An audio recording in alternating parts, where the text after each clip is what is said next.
The lights are off and away they go. Extremely loose. He's managed to hold on and they get. He missed the pit complete. That is crazy As I said, stuff. Freitas is on the grass on the infield floor. He slides through. He tags Richard Eck.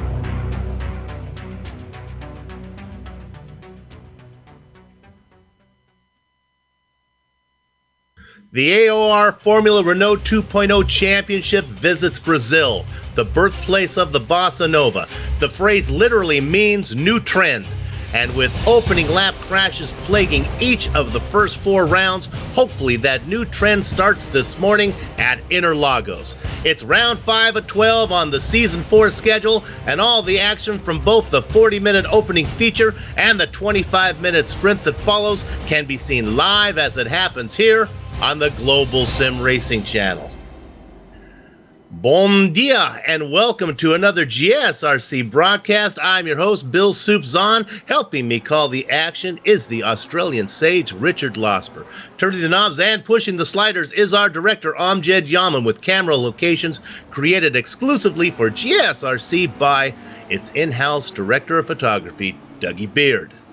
Last week for round 4, the AOR Formula Renault 2.0 Championship was at Brands Hatch, and the feature race saw Jerome Quakel lead early, but unable to shake his biggest rival, Uni Silvasti.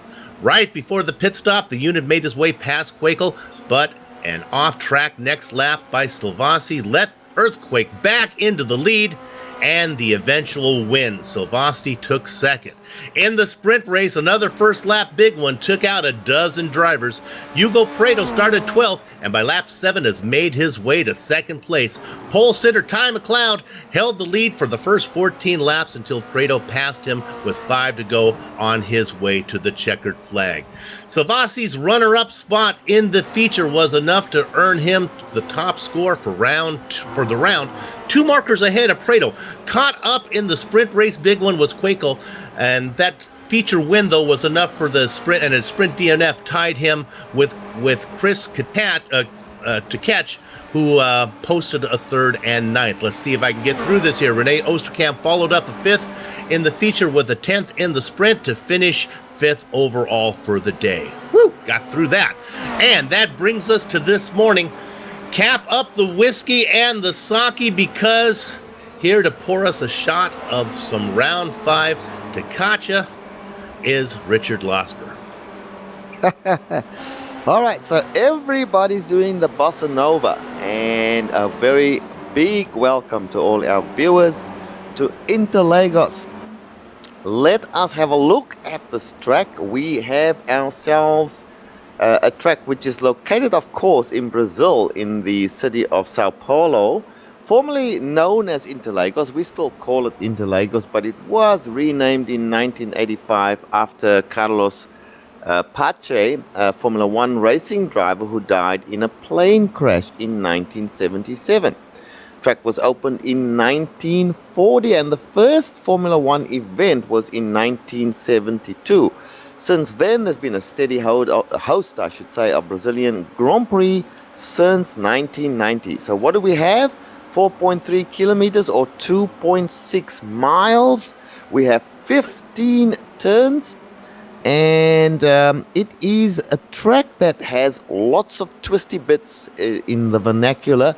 So to find out exactly what I'm talking about, let's have a look at that lap guide. Amjad?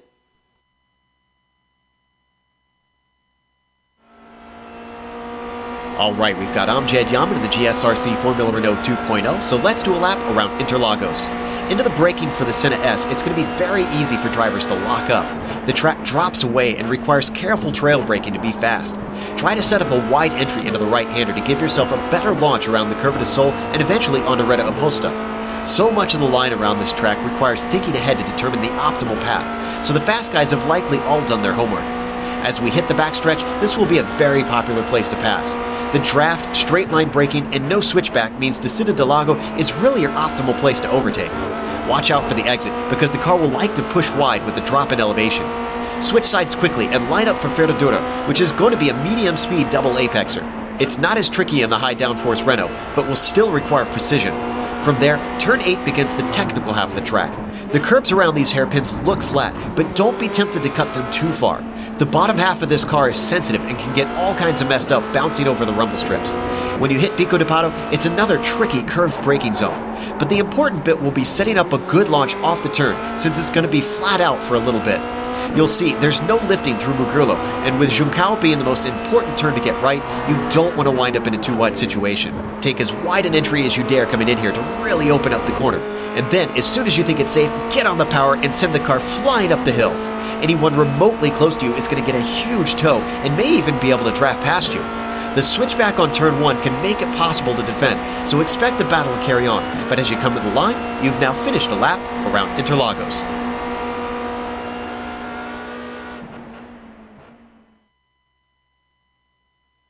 I'm Jed Yaman behind the wheel, Joe Peak behind the mic, taking us a lap around Interlagos. And now let's do a lap around the point standings. Keep in mind these numbers take into account the 2 drop events that the rules allow for. They've been compiled exclusively by GSRC and seen for the first time anywhere right now. Origin Front Row Racing, Jeroen Kwekel, Privateer Uni Silvassi, and TNT's Hugo Prado all held station, although the interval between them all grew. Jumping 2 spots on the overlay was Jean-Francois Godin. Making room for the Evo Sonic driver in 4th was Fusion's Gunnar Nienhaus, who was pushed down a spot into 5th. The only thing that didn't change on the team standings was the leader. Brands Hatch saw Dan Brewer's return, teaming up with Kwekel for Origin Front Row Racing. Fusion's Nienhaus and Phil Reed climbed into 2nd, pushing Andy the Milkman Cowie and his partner Godin of Evo Sonic into 3rd. Looking at 4th, boom! TNT explodes onto the overlay solely because of Prado's recent success. Andy Tierney and Christoph Holstein have Quantum Racing clinging to that final overlay spot. Okay, we've reviewed the last round, introduced the track, talked about the driver and the team points, so now let's go over some of the series details. Fine, and we are in season number 4, and this is round 5 of a total of 12 rounds. Drivers are allowed to drop 2 events, the combined feature and sprint total, which means that we're not talking about single races that can be dropped. The entire event must be dropped if you're going to do that. The car is the Formula Renault 2. The setups are open. They have 40% fuel, which is roughly 20 liters of fuel at their disposal. That means there will be a pit stop. The format is 2 races per event. 2 different winners. There's a feature race of 40 minutes, a sprint race of 25 minutes. The starts are standing, so that means there's no time to heat up the tires, and tires do start off very cool in this car. No fast repairs allowed. The incident cap is in effect. Yes, it does vary for the feature race and the sprint race. The weather, of course, is dynamic, and it carries over from a practice session held on a prior day. Back to you, Bill. Okay, and then we can work through what exactly are the event format that we're going to go through. Right now, qualifying is underway. It's a 2-lap lone qualifying. Then after that, there's the feature race. 40 minutes with 1 stop. Pretty large window for that. It's going to be grid, however they qualify right now, sequentially. Pretty normal system there. Incident cap 13x, and you lose half of your race points, 17x, and you are DQ'd. And it's the standard points here for the feature race. Now after that, what they're going to do, they'll take a little bit of a break, then they will re-grid in inverse order all the cars who finished on the lead lap. So if your last car on the lead lap, you're going to be on the pole. If you're the winner, you're going to be starting, how many cars finished on the lead lap back.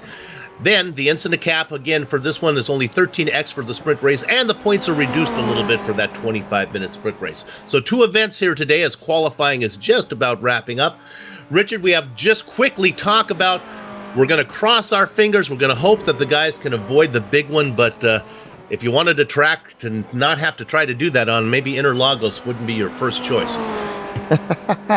Well, let me tell you, the weather is a fairly cool 23 degrees Celsius, which is 28 degrees on the track. So lots of grip out there. These cars are grippy cars as well. So there really is not a lot of excuse. It all depends on how racy you want to get. And I want to tell you, this is one of the most difficult turn one entries that you can find on any track, Bill. So it's going to be very tight, and I am not, I'm holding my fingers crossed, but I'm not hopeful that we won't see an accident perhaps in this race or in the following one. Okay, with a large field of 35 cars qualifying just wrapping up, we're going to go to it a little early so we can try to get through everybody on the grid. Things may change a little bit as some drivers still might be putting in their hot lap.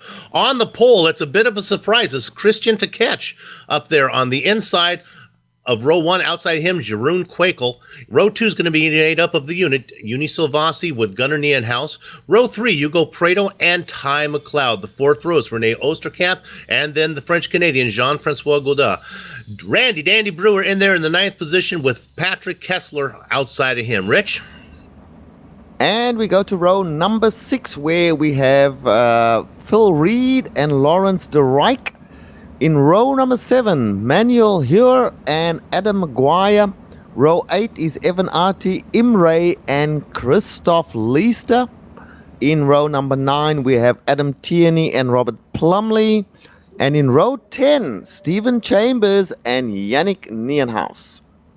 Hitting blackjack in the 21st spot is going to be Lee Robinson with Luke White outside of him. Row 12 is Jarno Hertz and Knut Martinsen, Kmart, in the 24th position. Richard Arnault and Odd Jonas Willman in the 26th position. Row 14, Victorio Saltalamakia and Alexander Valdo. And the 15th row is Jordi Lopez and Silvio Hurt. Rich?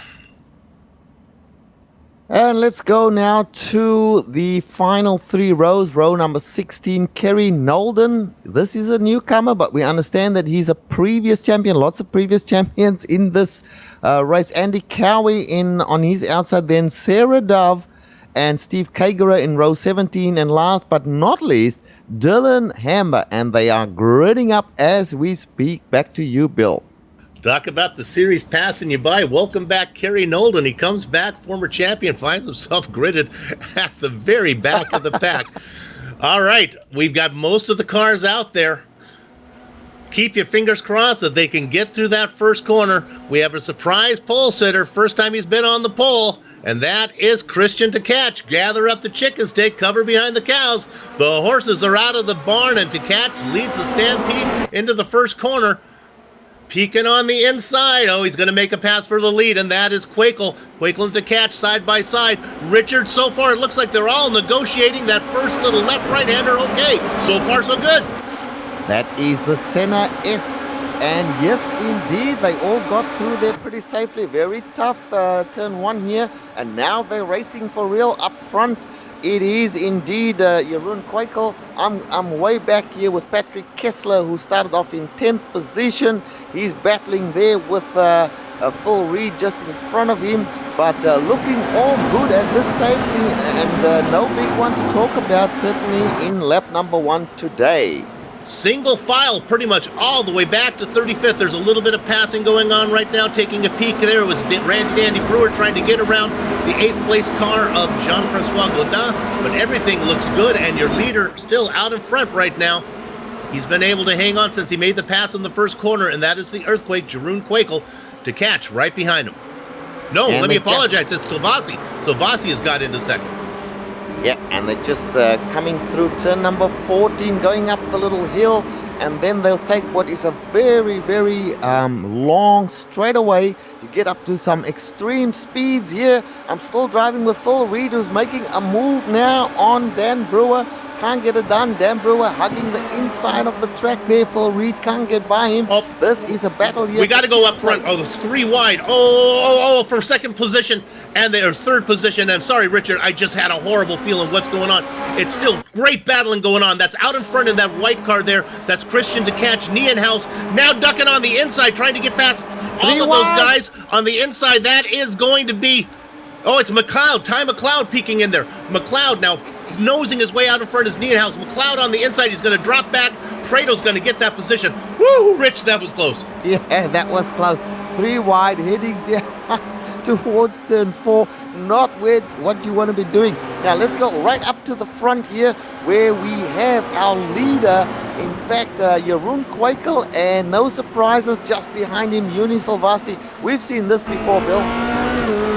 Yeah, those two guys are out in front and making their way through. Looking back, everyone's still out on the track. There's no big incidents right now other than that those two guys are starting to pull away, and that's Quakel and Silvasti. Well, actually, they're not really pulling away that much, although they do have a small gap. In third place at the moment is Christian Catch, who started on pole position, but just behind him, Gunnar Nienhaus. Up, do we have Prado has trouble? Let's see. Oh, yes. Hugo Prado has had an issue. He was off the track there by the looks of it. He Bill. just Let's get got out on the loose replay. right in front of Ty McLeod. Maybe a good car to look at in car would be Rene Osterkamp. He might have a good view of it. There you can see him get loose. Didn't hit anything. Oh yeah. Oh no, it's on the runoff. Big runoff here, Bill. So he's okay. Got started again. Now we're gonna go on board with those. Look, two cars up ahead because we went back one car because I think you get a better view from the car behind. Here's Osterkamp. You can see Prado get loose off there. He goes off into the grass. The car to Nienhaus at it again here. Sorry, I'm gonna rush in and have a look at what's going on in Gunnar Nienhaus. Christian De Katz, they are having at each other, trying to seal up that third position. At the moment, it belongs to Christian De Katz. Now it belongs to Gunnar Nienhaus as they go through turns number 9 and 10. And this is third and fourth position. The battle is for third position. Good fighting here and good clean racing. And McLeod has had trouble. McLeod spins right in front of Osterkamp again. Man, Osterkamp is getting a good view of everybody. This is McLeod out in front, just loses it again. It's almost like the tires haven't heated up yet, Rich. Okay, what we're going to do is we'll go back to the front. Richard, keep an eye out there. Yep. On the leaders and let me know what's going on. As we're going to go ahead and review our start. And this one's pretty good as you see them dive into the front. Now the leader out there, that was to catch, and you can see that Quakel got to the inside of him. You look on the very two cars up in front, they went side by side, but Quakel was able to get that job done. Now there goes Silvasti. We missed that pass. You can see Silvasti duck inside of to catch as well. So there's the pass for second. Now we're going to go on board with our pulse, with the runner and the driver in second. That would be Quakel. You can see him make that pass on to catch. And he dives to the inside, and this is the scary corner, and he manages to negotiate it. And what that did, that pushed Christian to the outside, and that let the unit come through as well. So first lap, nice and clean, Richard. We got one down. Now, if we can do the same thing in the sprint race, we'll call it a success. Well, let me tell you that Jeroen Quakel is making a getaway here. Reminds me of some movies that I've seen where the criminals make the getaway. In this case, he's the good guy making the getaway. He's got 2 seconds on Juni Silvasti. It was 1.5 when I checked last. So have a look at Jeroen, the Earthquake Quakel. He is streaking ahead. Juni Silvasti chasing as hard as he can, but he's not on level terms. No way. Jeroen Quakel making every corner just an extra second, a tenth or two on every corner. That's what I'm trying to say. Why don't we go ahead, put up the top 10 graphic here, and we'll show you the top 10. We haven't had a chance to run that down. Jeroen Quakel out in front. We talked about the driver in second, trying to stay with him. That's Juni Silvasti. Third position, of course, right now is to catch. He started on the pole, falling a little bit back. Nienhaus running in fourth position. Then there's a little bit of a gap back to this great battle going back down here. Dan Brewer, Rene Osterkamp, Jean-Francois Godin, and here it comes. There's a move for second place from Christian De Katz on Juni Silvasti, and he's got it done as well as they went into turn 4 there. Juni Silvasti dropping back. Does he have a problem? This is big news. Yeah, De Katz got to him pretty quick. And with this, we got to look at this. Let's go live to it right now. This P5 battle is incredible right now. This is Brewer out in front. Oh, yeah. Osterkamp squeezing the car on the inside. That's Godin watching the whole thing happen. Now Godin tucks inside. That's Godin on the inside, Osterkamp on the outside. Now Osterkamp has the preferred position. Now Godin is pushed to the outside. That's going to allow Phil Reed to get by. Trying to peek in there also in that blue car. That's Adam McGuire trying to get in the mix. Oh yes, so we got 5 cars battling away here as we go side by side. and Adam Maguire gets away with that. They come up to turn number 14. This is a very tight turn, a left-hander, and that leads you back onto the front straight. Very important to get that turn exactly right, otherwise it impacts your speed on the straightaway. And we saw Adam Maguire on the inside there, got the job done. Jean-Francois Godin chasing hard up ahead of him, a couple of other guys as well, going back down into turn number 1. Good racing here, Bill. Excellent racing. That's Brewer, you see, defending his position against Osterkamp. Brewer actually took almost into the pit lane there. That's one of the features of this track.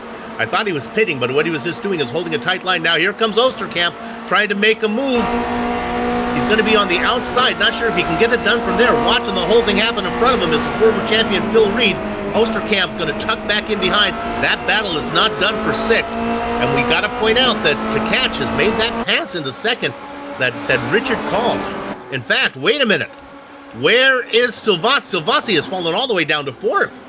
Yes, in fact, Gunnar Nienhauser has passed Juni Silvasti as well. I think doesn't seem to be a problem with Juni's car. I think this track is not to his liking, Bill. I went back to review the pass, and Nienhauser was the final corner. Nienhauser just got a run on the outside of him down the main straight and got the pass done, just as if the car had more horsepower. Yeah, but you know what, Bill? You never discount a champion. Juni Silvasti has shown that he has got what it takes. He can go into the pits and come out and be in front, as we've seen in a previous race. I forget which one now. So I am not discounting. I'm not counting him out at all. He's sitting there in 4th place. He's right up there in the top 5. I expect him to gradually get to grips with this track and figure out where the best moves are to be made. And when the pit stops are done and dusted, then we'll take another look at who's in front and who's behind. That battle continues. Maybe we can look. We see it right now for 6th position. It's not just a battle for 6th. It goes all the way back, and there's a battle for 8th. This is Maguire. If you look back there, Maguire in that blue car being challenged by Francois Godin. You see they go side by side there. Yeah, every lap, Bill. And Maguire goes defensive there, which is a good move. Very easy to defend there into turn number 4 if you're on the inside. But you just have to make sure that you leave enough room for your opponent.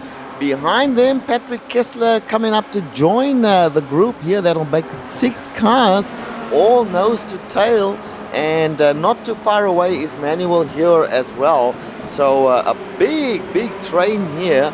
6 cars at least, with the 7th car trying to get onto the back of the train as well. A little spin from Dylan Hember. We don't need to cover that one as we ride on board with Prado. We've seen Prado work his way through the field again. Don't count him out. This is not the first time he's had trouble. Yeah, Hugo Prado is a champion. There's no doubt about it. He's fast, but he never seems to be right up there at the front of the race at the start. He's always battling for a position a little further down at the beginning of the race. But I'm having a look here at the front, Bill, and Juni Silvasti is just way off the pace at the moment. Gunnar and Tkach just streaking away from him, so not sure what it is. We've spoken about Juni Silvasti, so we're just going to leave him alone and let him run his race. But have a look, Bill, at Quakel. Quakel now got like a 2.8 second lead on 2nd place. He is just making every poster winner here. We look back at that battle for 6th, which continues. That's Reed trying to get around now Maguire. Maguire in the kind of blue car, I'm going to call it. Maybe it's lavender. Now Reed trying to look there on the outside, trying to find his way around. Oh, here's a spin, a half spin from Phil Reed. He manages to recover and keeps the car pointing in the right direction, but now he's under attack here from Jean-Francois Godin. Once again, he goes around the left-hander, manages to keep it ahead of Godin. These guys, this is a big battle going on here for that position from about 5th place back to, about 10th place, I guess. So Osterkamp moves up into 7th around Reed right now. Godin back in there, Kessler, and like Richard had said, look at 11th position now. This is Manuel Hoyer. He has managed to get into the back. He'll be in the tow of Kessler. So that one more car joins the fight. You know, there's been another battle going on that I haven't had much chance to look at. Let's look at, Prado has got around. That's why. Prado was in a mix. Prado's now moved up to 12th. There was a great battle going on. Emre was back there in the battle. Look for 14th position right now. This is Yannick Niehaus being challenged by Ty McLeod. McLeod was the early leader last time in the sprint race. Moves up one position now as he makes that pass on Niehaus. Osterkamp has come in. There's our first guy up front to make a pit stop, Richard. Yep, I see him heading into pit lane. And in fact, he's coming out of the pits now again. And this is we should just mention, Bill, this is a very awkward pit exit in particular. The pit entry is quite straightforward, but the pit exit, you've got a left-hand curve and then a right-hand curve and then a long straightaway to get back onto the track proper. Yep. So very difficult exit from the pits. Well, look at Osterkamp for a second. He got a big break here because he came out just in front of Lopez and Nolden back there, and Little Bird's Sarah Dove is in here. That's what she'd like to be called. She said, "How about calling me Little Bird? I can do that for you, Sarah." Ah, okay. Okay, and Steve Kager as well. So we'll keep an eye on Osterkamp. He was running up there. Remember, he was in that mix with all those guys. He probably said, "Let me come in, take a pit stop, so I don't have to keep racing the entire race."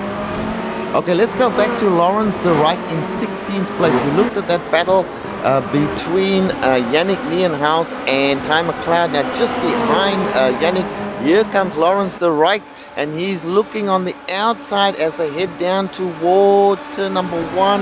We've got Yannick defending on the inside there, but can Lawrence do it from the outside? This is one track where you can actually overtake on the outside into turn 1, and they come together, and there's a spin. That was them coming together. Lawrence de Rijk gets away with it, but Yannick Niehaus spins his car, Bill.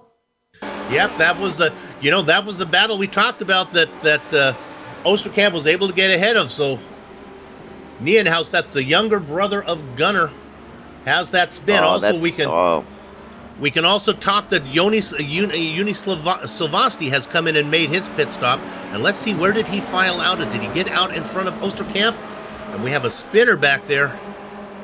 And here's another battle here. Lawrence de Rijk under attack now by Lee Robinson as they go through the left-hander now, right-handers. And he gets away with it. He defends Lawrence de Rijk and he hangs on to that 16th position. Let's go. This is the battle for 16. Let's go on board. I'm sorry, Rich. On board was Richard Arnault. They're running currently in 24th position. He just had a spin. I think this onboard camera is going to be fun because once he spun, he had it pointed backwards, and the whole field was coming at him as our director tries to find it. All right. And here comes the spin. Now, we're going to get it right now. Here we go. And this will give you an interesting. You want to see how fast these cars are going? There we go. Look at this now. He's going forward. He turns around. He loops it around. And then he has it parked right at oncoming traffic. Oh dear. And here they come. And there they go. All right. All right. We're looking now at Niehaus because we're seeing that maybe he had an issue. Let's see if we can figure out what may have happened. Yes, sure enough, I'm looking at it, and he had a self-spin. It was just going into the final corner on lap 10. So here we go. There it is right there. What Amjad Yaman is the best in the business of finding replays. You people watching at home, you have no idea how difficult this is, and he finds a nice job, Amjad.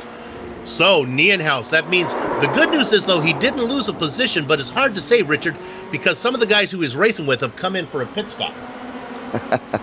Yeah, I tell you what, that's what's officially called a pucker moment for Gunnar Niehaus. Now, I'm looking at Christian to catch, and our leader, Jeroen Kwijkel. Jeroen is just doing a magnificent job. You're 3.2 seconds ahead of second place at the moment, which is Christian to catch, and then Gunnar Niehaus still in third place, but a long way back. These guys should be thinking about their pit stops as well now, Bill, and I guess with Joni Silvasti already in and out of the pits, it's going to be interesting to see where these others come out, particularly Jeroen Kwijkel in relation to Silvasti. And the reason we talk about Silvasti, he is a champion, has won a number of races here, so we are always factoring him into the equation, Bill. Silvasti is the leader of all the cars who pitted right now. The interval from him to our leader Quakel is about 26 seconds. And you would think, well, there's no way that that's going to be able to happen. But these pit stops are so fast. They come in, get their fuel. There's no tires because they don't want to heat up the tires again. They wear nicely. So that's very possible that Quakel can get in and out. Well, possible. 26 seconds is not a lot of time, though, because you have to factor in the period of time it takes to get to your pit stall and then the period of time it takes to get back out on the track. And remember, we said this is a long pit exit and a difficult one as that. So 26 seconds, I think Uni Silvasti may have a good situation going for him when Quakel comes into the pits here, Bill. Let's go to 17th position right now. Sometimes the racing gods are very cruel. We talked about Osterkamp coming in to get away from that battle that he was having with Phil Reed. Well, Reed has made his pit stop as well. In fact, Reed got out in front of him. Osterkamp got around him. So they're right back at it again. Renee's plans to get away from all the excitement that was going on, well, that didn't work. In fact, we stay on this a little bit. You can watch here as we ride on board with Reed. He's got a good toe. I think he's going to make the move. Well, defense coming here from Osterkamp. It looks like he was heading for the wall. That's just a little fake thing that they do. And now they go in side by side into turn number 1 through the center S. And it is indeed Reed still chasing. Osterkamp staying ahead. They go through turn number 3 onto a little straightaway. Here comes Phil Reed. He has to go to the outside defense there from Osterkamp. The outside is not going to be able to do it from there. He's got his nose in front though. And in fact, Osterkamp pulls out of the build. So Phil Reed does get that position. Good racing. What a great pass from Reed. He had the outside. He's going to dive it in there. I don't think they're done as Osterkamp is going to stay with them, but that was a nice job. Let's see, Director, can we... I know that Reed races for... Reed is teamed up with... Gunnar? With Quakel. Quakel, I believe. Oh, Quakel. Yeah. No, I'm wrong. That's Fusion Motorsports for Reed. Sorry about that. Reed and Gunnar Neernaus, I thought. That's it. And then Vector Evo Motor Racing for Osterkamp. Yeah, well, the race there, it looks like it's quieting down now, and up ahead of them, in front of Reed, is Uni Silvasti. So we're keeping an eye on Uni at the moment. We're also keeping an eye on Jeroen Quakel. When will he come into the pits? He's still got a gap of 3 seconds plus on the second place position. Looking at a battle for 8th position right now, this is Hugo Prado. Here he is once again making his way through the field. Yeah, he's good at doing that, Bill. He's got around Prado. Manuel Hoyer. Now, Prado, though, I don't believe has pitted. No, nobody has pitted all the way back to 13th position. Well, I had Prado in 8th. Oh, that's right. Yeah, there's the first pit stop is 14th position from Silvasti. Now we're going to look at P4. Richard, this is Dan Brewer in a battle with Adam McGuire. This will be a good contest. Yes, indeed. So let's have a look here. So we're looking at Dan Brewer. He's the lead car. Just behind him, Adam McGuire. Not quite close enough to make a battle of it just at the moment. Maybe the next lap. And nothing behind them. So it's between the two of them battling for that 4th place. And they'll take the left-hander at turn number 14. A difficult turn, as I've mentioned before. But in these cars, it should be quite straightforward. And now they head down the left-hander onto the front straight proper. Now they approach the entry to the pits, and we're getting more information. Go ahead. McLeod has had a spin. Did he spin all by himself? Yes, he did. Another self-spin. This is that very sharp, I think it's turn 13, that very sharp left-hander. Oh, Junkao. Junkao, it's called. Now, another car was off there. Hoyer, I think Hoyer just locked it up to try to avoid the incident. So I don't think he was caught up in it. He just saw trouble and put it off on the grass. Hey, I want to follow up real quick. We were talking about Dan Brewer. He races for Origin Front Row Motorsports, and that's what's important. That's the team that's out in front right now. He's the driver who's teamed up with Jeroen Quakel. That team right now running 1st and 4th. Good. That's what'll get you on the lead team championship. And I'm on board here with Dan Brewer at the moment, but let's... Hugo Prado's got into it. He got mixed up with Patrick Kessler. They got together. Prado goes into the wall hard. Kessler takes a knock as well. This was Prado diving in. Boy, I'm not sure if he actually touched him. Well, boy. Fredo's sitting in the pits now at the moment. The jacks are up on his car, so he's in the pits. Kessler probably steaming a little bit, but honestly, Patrick, when I took a close look at that, I'm not sure if Prado got into you there. That'll be one for the race stewards to take a look at. Yeah, that's too bad. I think that's one too many incidents for Prado. He's going to have to call it a day, or at least a feature race. He'll be back for the sprint race.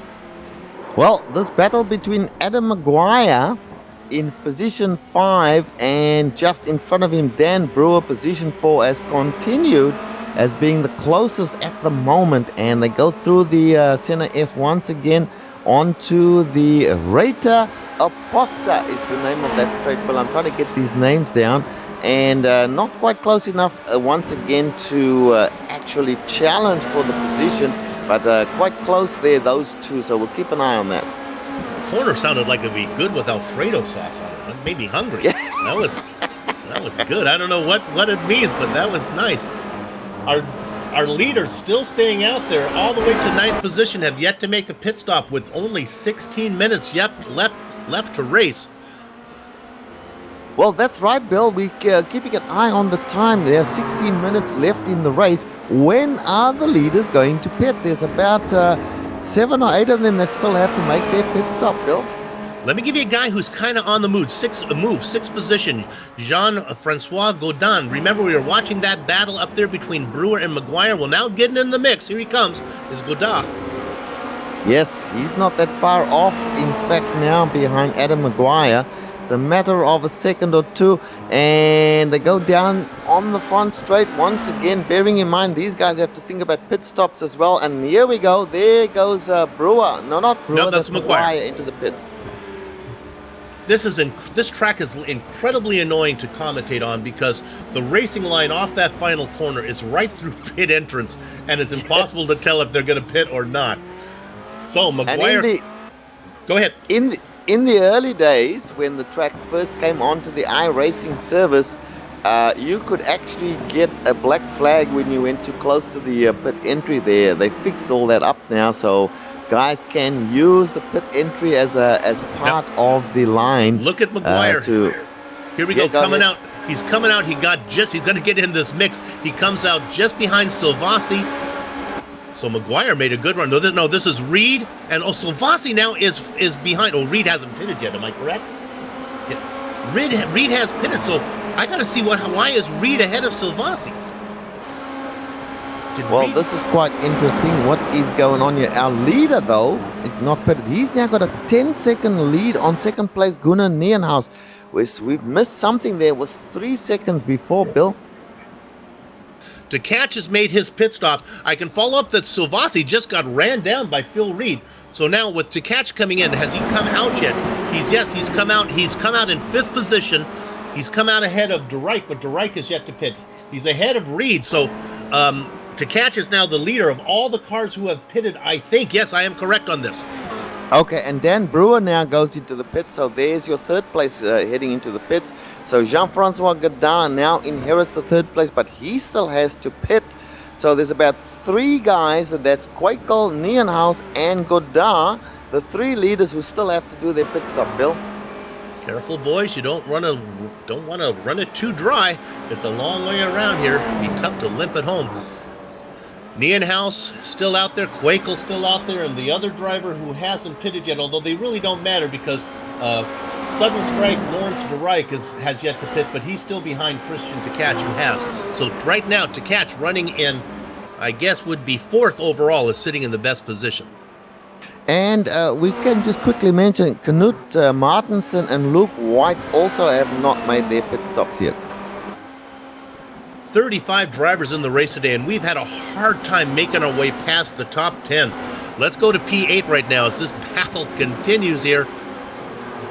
This is Phil Reed again. He's been fighting the whole time, and Randy Dandy Brewer, Reed on the outside.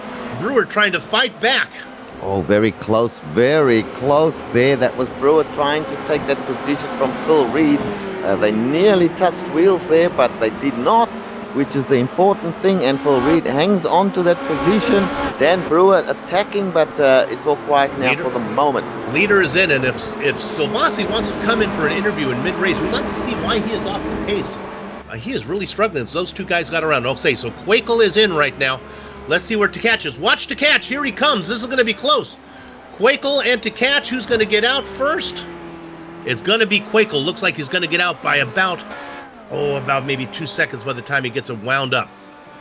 And now it's all eyes on Gunnar Nienaus. He's the only driver, well, the one behind him, Godin, also, that have not yet made their pit stop. So Gunnar Nienaus, from third position before the pit stops, now finds himself in the first position. Can he get in and out ahead of Jeroen Quakel? That remains to be seen. Bill? Quakel might be a hard order. Tkach might be doable, though. As we'll stay. Why don't we go ahead and stay on Gunnar here for a while?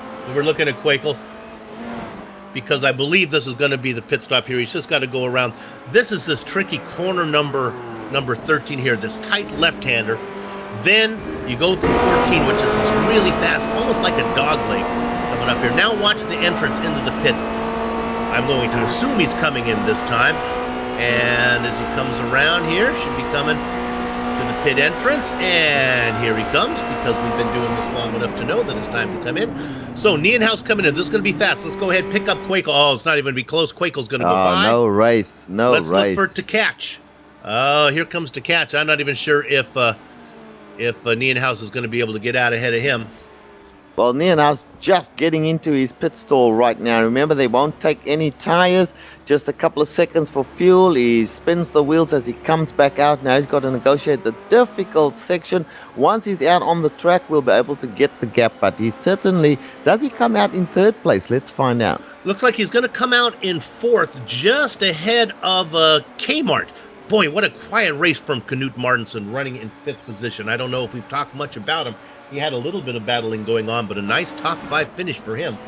Want to make sure. And Bill, Jean-Francois Godin still has not made his pit stop. What's with that? And actually, he's shown, is he our leader right now? I think he's going to go yes, one more more is. round. So the French Canadian has some secret formula. Get better mileage. Well, and let's just look now. First place will be Jeroen Quakel when Godin goes in. Second place, Christian Tkach, and he's 3.8 seconds back. And then Gunnar Nienaus is in third place according to my timing and scoring. And in fact, he's another 5.4 seconds back. So he's about 5 and 4. He's about 10 seconds off the lead at the moment. But that's your top 3 right there. Okay, let's go around one more time for Jean-Francois. He must have an egg under that throttle. He's on fumes at the moment for sure. Now we've got how many minutes left? Less than 10 minutes left in the race at the moment. So he's gone 30 minutes. So that's fine. 30 minutes. They can get 30 minutes out of their tank, I believe. About 2.5 seconds on Quakel. The question is, where is he going to final out? This will give us a good idea of how much time you lose here as he's running up front. He's got about, let's say it's about 20 seconds to go in and out, make you stop. Maybe he'll be able to come out in front of Silvassi, maybe. We're going to look at 8th position right now. There's a nice battle going on. Oh, it's these two guys still going at it. McGuire. Yes, again. Let's go way back there. Okay, there's a battle happening, so we'll stick with this for the moment. Silvio Hurt looks like in 32nd position that they got around. He might have just been pulling over to let these guys around. This battle for 7th, it's the same guys. This actually goes all the way up to 6th position. Reed, Brewer, McGuire, and Osterkamp in this battle. And the unit, Silvassi, Richard, there's got to be some type of damage or something that he picked up that we didn't know about, because the unit is off the pace. Yeah, it must have happened in your very first. Here comes Godin finally into the pits now, and we'll see him slow down. And he was in about 5th or 6th position previously, so I think that's where he'll slot in when he finishes his pit stop. Quake will go by, Tkach goes by, Nienaus going by right now. Oh, here comes Knut Martinson coming in. That's why Knut was having. Kmart hadn't come in for that pit stop yet, so he was coming in. That's why he had made his way all the way up to fifth position. Here comes Phil Reed now coming around, and I think that's probably where, this is going to be bad news for Godin, because Godin he's going to exit right into the midst of this battle. Godin comes out. That's right next to him is that blue car. Is that Maguire? Sure enough, he throws it right behind Maguire. So, welcome to the frying pan, Jean-Francois. And about 7 minutes left in this race, Bill. And the big battle, of course, is from fourth position back. First, second, and third position seems to be locked up at this point. Jeroen, the Earthquake Quakel, out in front by 4.5 seconds from Christian to catch. And then Gunnar Nierenhaus in third position. Fourth position is Phil Reed and Dan Brewer in fifth. Adam Maguire, that's where the battle is. So there's a number of positions up for grabs here, and this is where the battle's going to be. The others are pretty much locked up, Bill.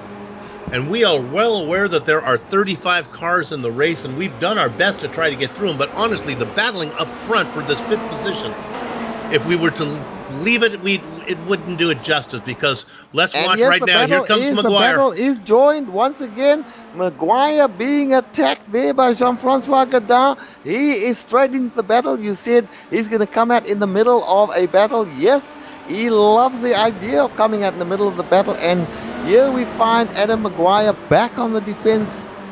He's been doing that virtually all race from some driver or another. At the moment, it is Godin that he's defending against. And there's Osterkamp. Rene came in. Remember, he was the first guy to peel off to try to get away from this nonsense, and it came back at him. Now making a move on the outside. There goes Godin, but there's nowhere for him to go. Osterkamp looking for one of those two drivers to make a mistake. They continue to battle for seventh right now. Oh, I apologize, for sixth. And way back in ninth place, Eunice Silvasti. He's going to have to chalk this race up to one of his less good races. I'm not going to say bad. I'm going to say less good. Yeah, there's a lot of drivers out there that be happy with the top 10. Certainly doesn't meet his standards. You know, let's go ahead and look at Andy Cowie for a second. Oh, Cowie, the milkman, has had an issue. I think oh no, he got tagged. Who was that? It was O'Cowan. Upside down at the moment. His head is being crushed. He shouldn't be laughing. Jordi Lopez got into him. Maybe a good view of this would be from Sudden Strike to Reich in 15th position. Oh my goodness, he went flying, Bill. Look at that. That's tragic. We're going to look from a few cars back now. This is the Reich, and you're going to see, look up ahead, you're going to see the cars get together. And this is Cowie that gets into the car and takes off. Right? And that is on the entrance to turn number 4. Always a very fast left-hander. And he lands up on his lid, Bill. You know, we apologize. We haven't had a lot of chance to get back and cover some of those guys. And the one times we do, it's for something like that. There's been good racing going on through the entire field. We just can't get away. We're looking at 15th right now.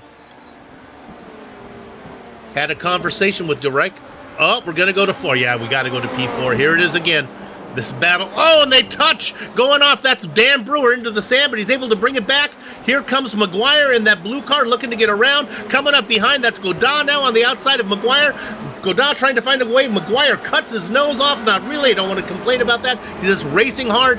Godin behind him, looking to get around that guy, trying to get, that's Osterkamp, still trying to find a way around, running in 8th position, trying to get on the inside of Godin. The battle continues, and now those 3 drivers will work their way back up to Randy Dandy Brewer again, running in 5th. Yeah, these guys have been battling all race, and we've got Osterkamp. Then we've got Jean-Francois Godin, who came out in the middle of these guys. And then we've got Adam Maguire. Now, Adam Maguire has been defending virtually all race long, and now there's not a lot of time left. There's only seconds left in the race. They should be getting the white flag very soon for Quakel. And the battle's still going on. That is Jean-Francois Godin, on Adam Maguire. Adam defends successfully yet again, Bill. Man, Maguire has some sharp elbows as he is holding those guys off. You know, I'm saying I've had enough of this back there as Osterkamp says, let me have a crack at him. So now Osterkamp going on the outside of Godin. And we see, are those two cars? I believe those guys are teammates, and we can put up the club names maybe for those guys. I think they're both racing. Godin racing for Vector, and who does Osterkamp? Yes, they are both Vector Racing. Oh, but you know what? No, one is Sonic. They have similar paint schemes on my. Oh, you know what? It's not.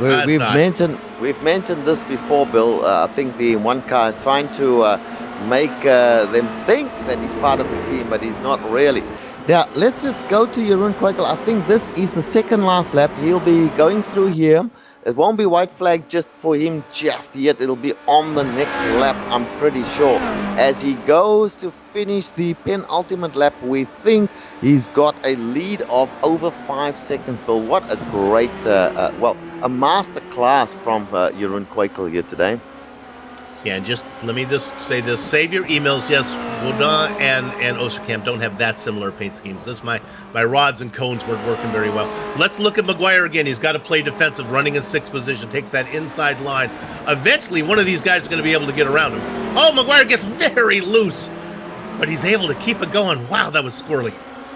Oh, he's been defending all race long, Bill, and he's done it successfully. I mean, everybody's just been coming at him. He has spent all of his time on the left side of the track. And he does it again. I think it's fair that we point this out. And we're not saying that there's anything wrong with the way he's racing. No, that's good racecraft. Absolutely, Eddie. You're entitled to defend. But I'm going to go to the front here where we have Jeroen Kwekel coming through the last section of turns before heading onto the front straight, and we think that this will be the white flag that he will get on this lap as he goes now through turn number 13, through turn 14. Now it's flat out down to turn number 1 once again, and we think he should be seeing the white flag as he passes the line this time bound. Patrick Kessler just did a self-spin. It looked like he was running in 23rd White position. flag. No harm done, and I think he's going to come out and about where he left. He maybe lost a spot there to Christoph Leister. As we look at our leader right now, Kwekel, and we'll try to get him as he crosses the start-finish line. He's got about 5 seconds on to catch.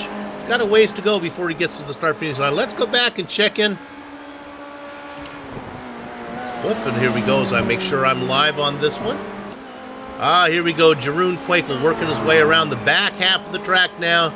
Here he comes. Just got this little left-hander to the... Whoop, got the right-hander. I'm up to where we are. Osterkamp and Maguire yet again in that battle now for 7th position.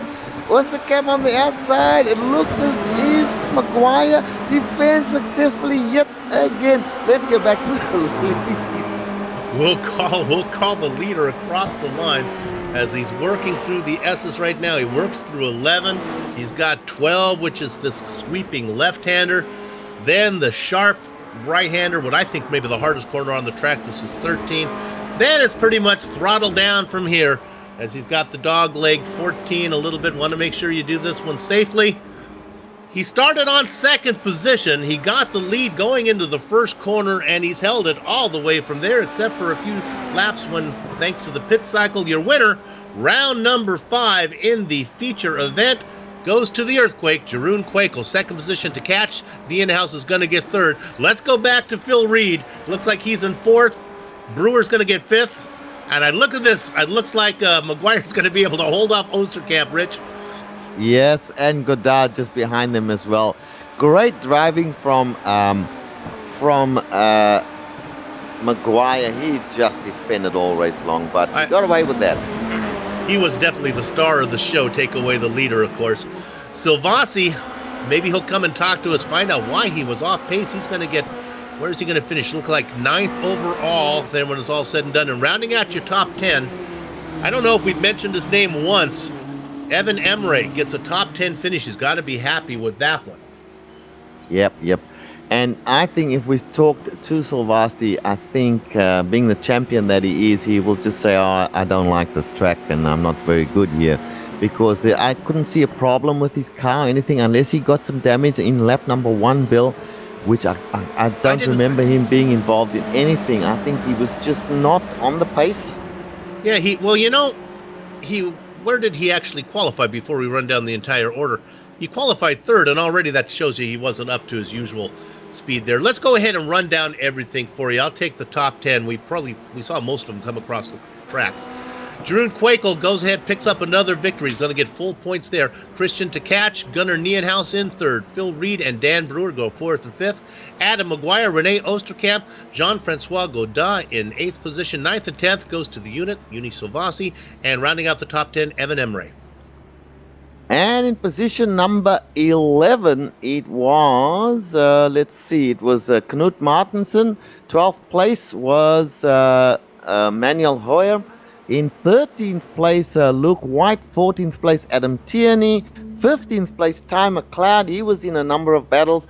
15th place was Lawrence de Rijk. Then Lee Robinson at 17th place. Yannick Nienhuis in 18th. Steve Kagerer, never mentioned him at all in the race. He was in 19th position, and rounding out the top 20 was Stephen Chambers. And Bill, just before we go any further, who was the last car on the lead lap? Oh, we didn't talk about that much. I'm going to get to it right now. 21st position, Richard Ono. Patrick Kessler gets the double duck spot. Christoph Leister in 22nd. 23rd goes to Robert Plumley. Dylan Hember, you're going to see all these guys up front. There's your driver, Richard. You want to know? 25th position, Dylan Hember. He's going to be starting on the pole just inside of Robert Plumley. 25 drivers made the lead lap here today, which is really going to make the rough for these guys like Kwekel and Tkac and Nienhuis to get through. Going to round out a little bit more. Alexander Valdo in 26th position. Jarno Hertz, 27th spot. 28th, 29th, and 30th, Silvio Hurt. Sarah Littlebird Dove, and the Milkman, we saw him on his lid, Andy Cowie. 31st, Rich? Yes, the 31st place, Jordi Lopez Jr. And then our previous champion in 32nd place, Kerry Nolden. Then Hugo Prater, bad day for Hugo today. He was finished up in 33rd place. Then we've got Odd Jonas Vilman in 34th, and in the final position, Vittorio Saltalamacchia in 35th place. There we have it. This is the spot where we usually do driver interviews to get an idea of what went on in the feature race. We have nobody yet to talk to, but Richard, I'm going to step away for just a second, but I'll be right back. Why don't you take a second, mention that we were able to get through this one without a big one. Well, that is correct. And I want to say that this has been really a good race. Very big battles going on all over the track, but none more so than the battle between Adam Maguire and various other drivers. And Adam Maguire defended like crazy and finished up in 6th place. And certainly from where I'm sitting, he gets the award for being the most consistent driver in defending his position. And defend he certainly had from Rene Oosterkamp mostly, but also from Jean-Francois Godin, from Dan Brewer, Phil Reed. He just defended all the time. Yeah, I would think that Maguire was certainly the star of the show, and I think that's going to be interesting is he's starting in 6th. Now we'll watch him play a little defense as he's going to have all those guys behind him. Kwekel, Tkac, Nienhuis, Reed, Brewer will all grid behind him for the sprint race. Let's go ahead and talk to a driver that finished on the lead lap, 13th position. That was Luke White. Luke, we didn't get a chance to see him much because the action up in the top dozen was really exciting. Congratulations on a 13th place finish. How did it go back there for you? Yeah, all right. Firstly, I was the star of the show. All right, so I'm not having that. And secondly, there was action everywhere. It was absolutely crazy. I messed up my quali lap and ended up, I think it was 22nd, and I was 12th in practice, which is sort of unheard for me. And then it was just because everyone was so close, pace-wise, it was just there was absolutely no respect given racing, but in the good way. Everyone just fought tooth and nail for their position. You're going too wide through 3 corners. It was unbelievable. Yeah, great race. Yeah, honestly, I was watching it. We could have done a whole show on what was going on from 12th to 30th. It was incredibly tight back there. Did you have any close calls? We saw Cowie get on his lid. I think that might have been ahead of you there. Did you have any spins or anything while you were back there? Nothing, which is really odd for me. There was an incident, well, not really an incident, but Leanne Robinson, it was really close going side by side, and he sort of not cut across me. Sounds terrible. That's about as close as it got. Right. It was just really like hard but clean, fair racing. It was brilliant. How did let's jump ahead to what's coming up, and let's go ahead and figure out where you're going to be. You finished 13th. That's going to put you right smack about in the middle with 25 cars finishing on the lead lap. How did the tires feel early on? Fine, because there was so much going on. It was hard to be flat out and really push your luck. So you were quite conservative anyway. So my tires got up to speed without me really or up to temperature, sorry, without me really knowing. It just sort of happened, and then you're at full speed when the pack started to dissipate. So I think you'll need to ask one of the quicker guys where they had a bit more clean air, because typically here it can be a little bit daunting, especially the first corner after first lap or two. But for me, no issues. Now, I want you to actually correct me if you think I'm off base on this one. Usually, if it was a normal starting grid, once you got through, and we saw this in the first race, once you got through the first corner and you guys all negotiated, like you said, then the field starts to dissipate. The faster guys go faster, it starts to stretch out a little bit. With those guys behind you, that's not going to happen. I'm a little worried that we're going to see incidents when we get into 7, 8, and 9, start those S's, because it's still going to be a tight battle when you guys get over there.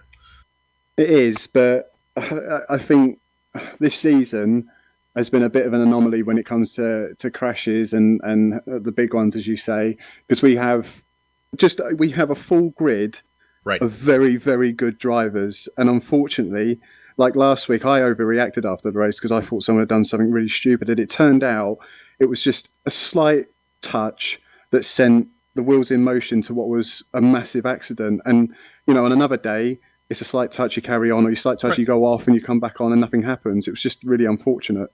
Could not agree with you more. And what you guys are trying to do is so difficult, and to pull it off, you've come so close. One little mistake and anything can happen on that. Hey, I got to move over. We're going to talk to our race winner. Congratulations. Good luck as we see you in the sprint race.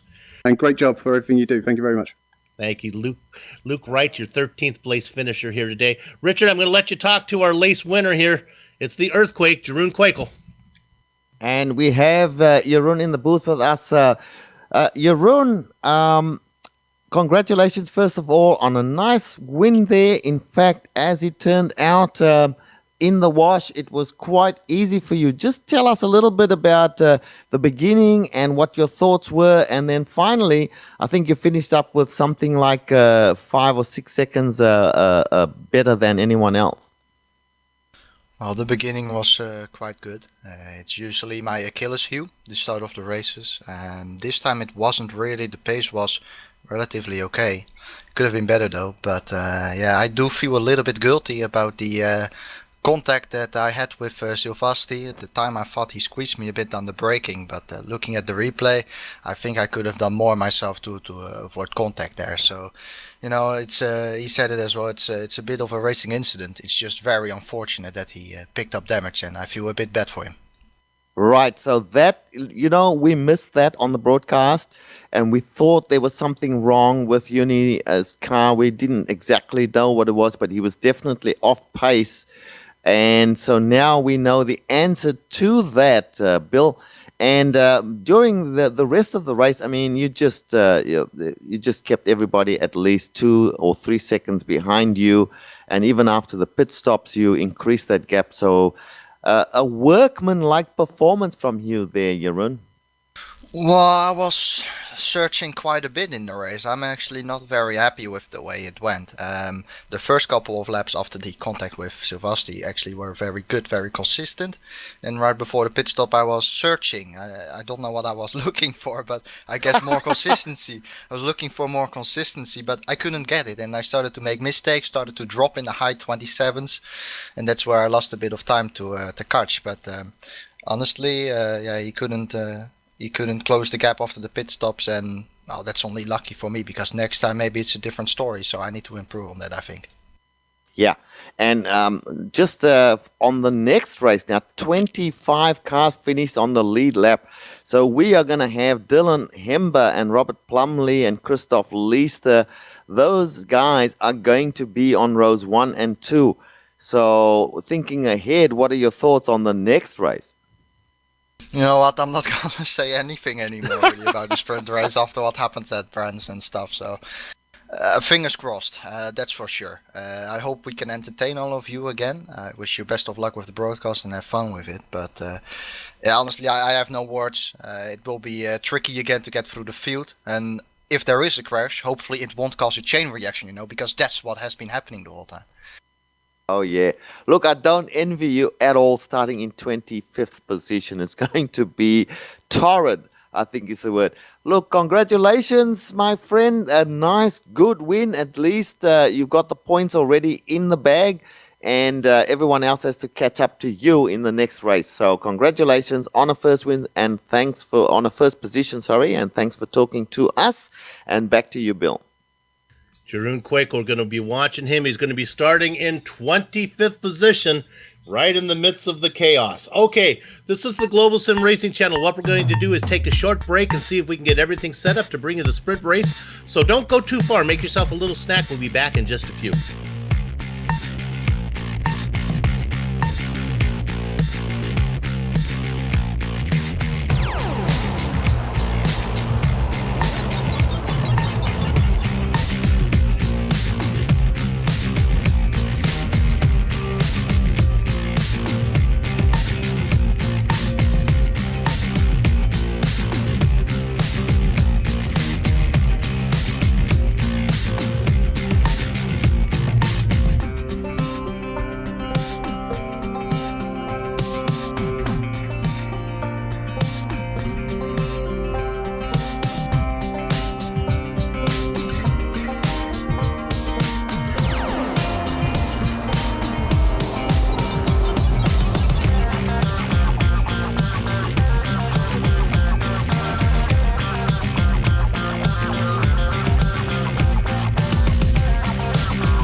Welcome back to the Global Sim Racing Channel's coverage of the Apex Online Racing's Formula Renault 2.0 Championship.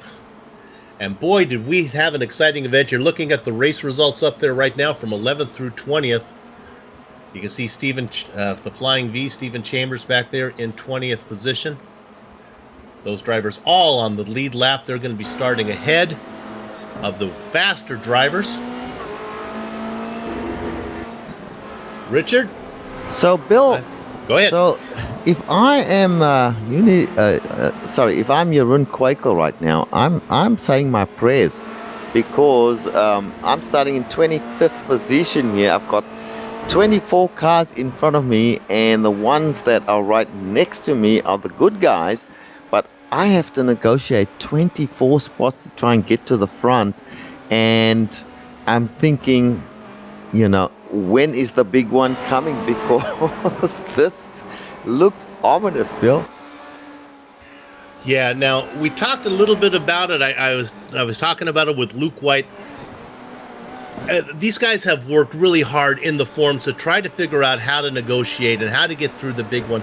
The problem is we have 35 cars, and what we were talking about with Luke and Richard, you can understand this. If you have the faster cars up front, the field just naturally separates and spreads out, and the tension goes away. When you put the top 25, that tension is not going to lead. Everybody's going to stay bunched up. By the time they get to corners 6, 7, 8, 9, 10, all those twisty spots, they're still going to be tight. Let's keep our fingers crossed. If there is a big one, I don't think we can put the blame on the drivers. It's just the nature of the beast. Well, that's right, Bill. And the other thing to remember, of course, is that the race is much shorter. It's 15 minutes shorter, so you don't have time on your side to try and get through the slower cars. You've got to hustle from lap 1. And at this track here, okay, it's got big runoffs, and the track is fairly decent in terms of being able to make passes, but it is a track that's very twisty, so it's not easy to make your passes from turn 5 all the way to turn 14. It's very twisty, Bill, and guys like Jeroen Kwekel, they're going to have their work cut out to get anywhere near the top 10.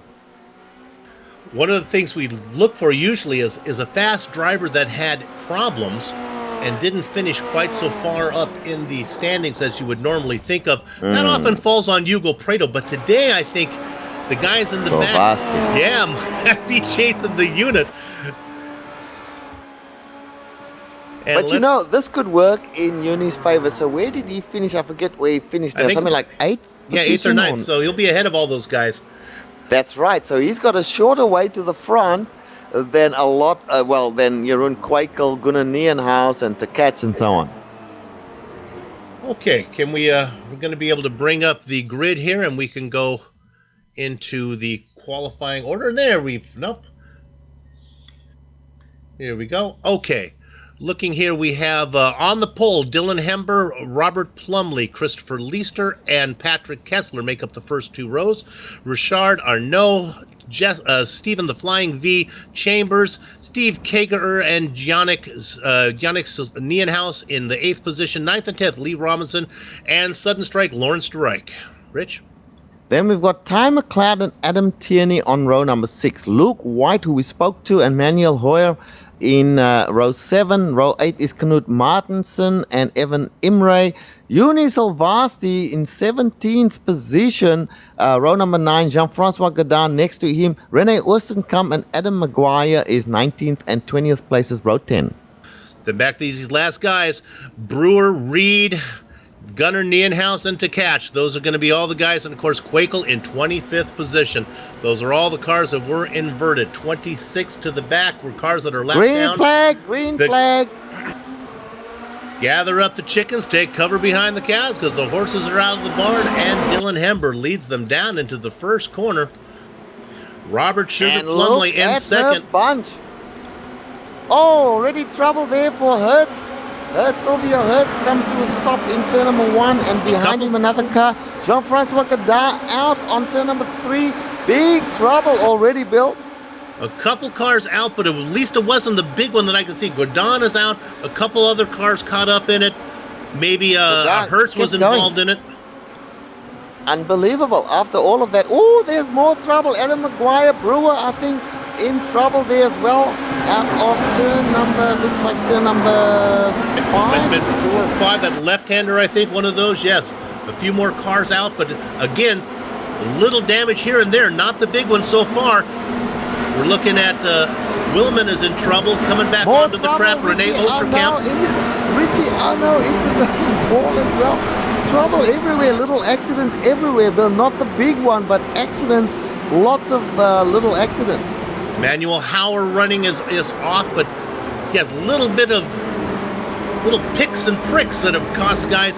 Let's go up to the front real quick. Robert Plumley has made the pass somewhere into the lead.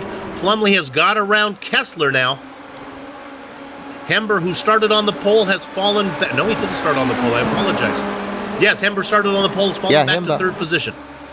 And Luke White, who we interviewed in the after the last race, he's still in it. He's in 13th position, being overtaken there now by Tkach. So the guys from behind coming through. I want to have a look in a moment at where Silvasti is, but things are settling down there in front of Jordi Lopez there and Steve Kagura. A whole bunch of slower cars battling. Yeah, let's go ahead. Robert Plumley was able to get around Kessler on the main straight. We saw that on screen. Then Plumley is once again fighting out. Here comes Kessler. This is the battle for green. Patrick Kessler trying to find a way around on the outside. Not going to happen. We've seen Plumley in this position before. He is one guy who knows how to defend as he takes a nice line right through the middle. Plumley out in front. Kessler trying to run up. There's Hember in third position. Christoph Leister, Yannick Nienhaus, and Sudden Strike, Lawrence de Wright running in sixth position. Last car in that train, Stephen the Flying V Chambers back there as well. And in position number 10, Uni Silvasti. Let's get the cameras on Uni.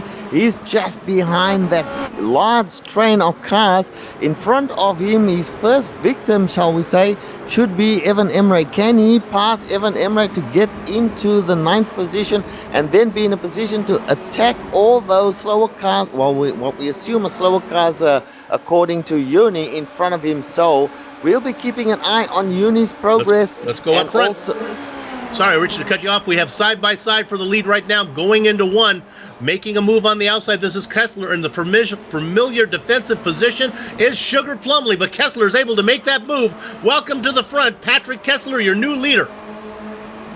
And let's go back again. I'm just picking up on the previous fast guys. Let's go back to Jeroen Kwekel. He is in 11th position from 25th already, Bill. That's magnificent. You look at that battle right now for third position there. That was Leister making his way around Yannick Nienhaus. Now getting in there, Sudden Strike to right gets around the 6th position of Dylan Hember. Hember having trouble right now as he's falling back. Here comes the Flying V. Stephen Chambers gets up into 6th position as Dylan continues to fall back. Next up is the driver that Richard has been watching in 8th position. He started in 17th. The Unit Silvasti spin up in front. That driver going off was Leister getting together. Leister got together with Nienhaus.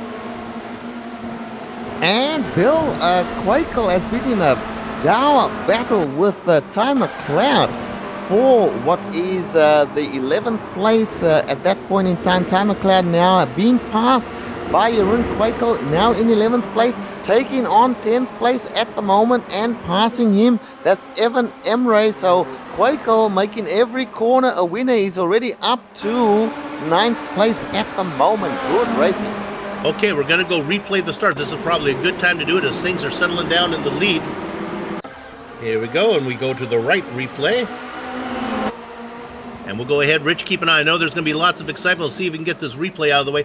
Now, watch the cars as they smoke away. There were little bits and pieces of issues here as they go through. We're watching the whole thing. What happened on the front was Hember got the lead up front, and then Plumley was able to get that one right away. Then they continued around.